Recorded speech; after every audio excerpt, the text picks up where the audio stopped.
super important for gun dog work, of course, so we want to make sure to build this up as much as we possibly can as a puppy, and make sure that this is super ingrained in him, that sitting is a super valuable tool for him, and sitting makes cool things happen.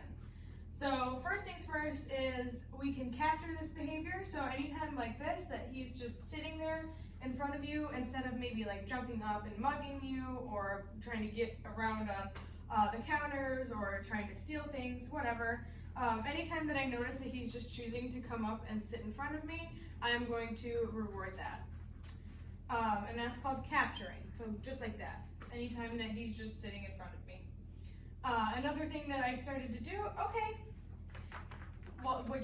continued to do, because I remember you said that you already were doing this, is like anything that he really wants, I make him sit before. So going through the doorways, we worked really, really hard on sitting at the door and waiting for it to be open and to be released out the door. And that really helps both load the value of sit position, and it's a super, super nice thing for safety reasons to have your dog just auto sit at the door and wait for you to be released, wait for them to be released out. And usually I would let him, or make him sit before I let him go play with other dogs. If he was on a leash, I'd have him sit, and then I'd unclip the leash, release him from that. If he started pulling towards something, I'd have him come back to me, sit, and then release him towards it. Basically, anytime we can use it in real life as a way for him to ask to have something, that's excellent. So that's called sit as please. And then the next thing that we did is called a sit loop. So to start, I'm just going to say sit, yes. Mark and reward him for sitting, okay, and then release him away. He's going to come back. I love his little sniffy noises.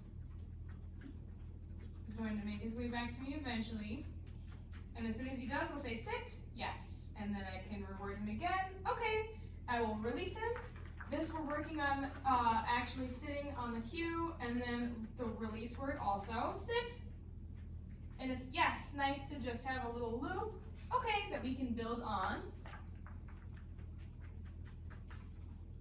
So once we had a really good sit loop going on, I can start asking for one of the 3 Ds of proofing. So I can start asking for distance, duration, or distraction. I never want to work on more than one at once. If it ends up happening because the environment just makes it happen, like there are suddenly distractions around you and you're working on distance or duration, obviously that's something out of your control, but if you can control it, only work on one at a time. So I'm going to have him sit, yes. And first we'll work on distance. So I started by just backing away, yes.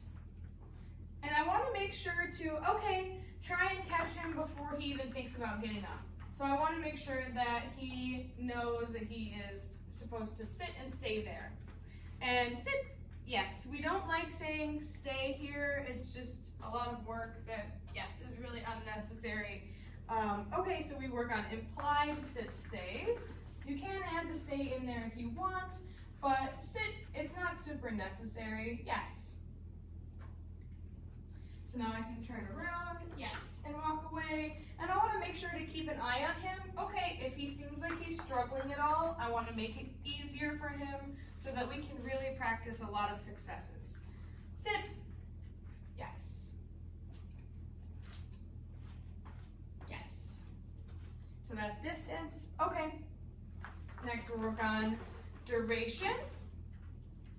So I like to work on duration in lumps. Sit, yes. So I'm going to go for 30 seconds total, but I'm going to start by rewarding once every 5 seconds. Oops. Yes, but I will restart that timer in my head if he does get up.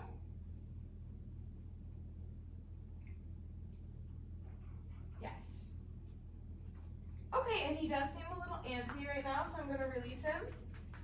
I want to just keep an eye on him. I want to make sure to sit again, that I'm just, yes, making sure that I'm doing everything I can to set him up for success. Yes. And that means meeting him where he's at too. Because he is just a baby. Yes. And we're working on building this behavior. So there's no reason not to be helpful. Yes. Okay. So that's how I work on duration. Next, we'll work on distraction. Sit.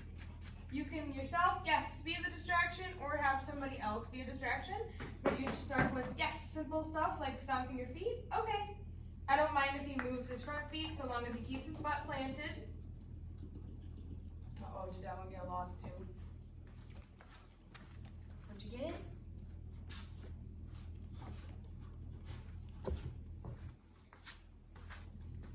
Did you get it? Let me see. Where'd he go? No, I found it. So again, sit. Yes. Yes. Okay.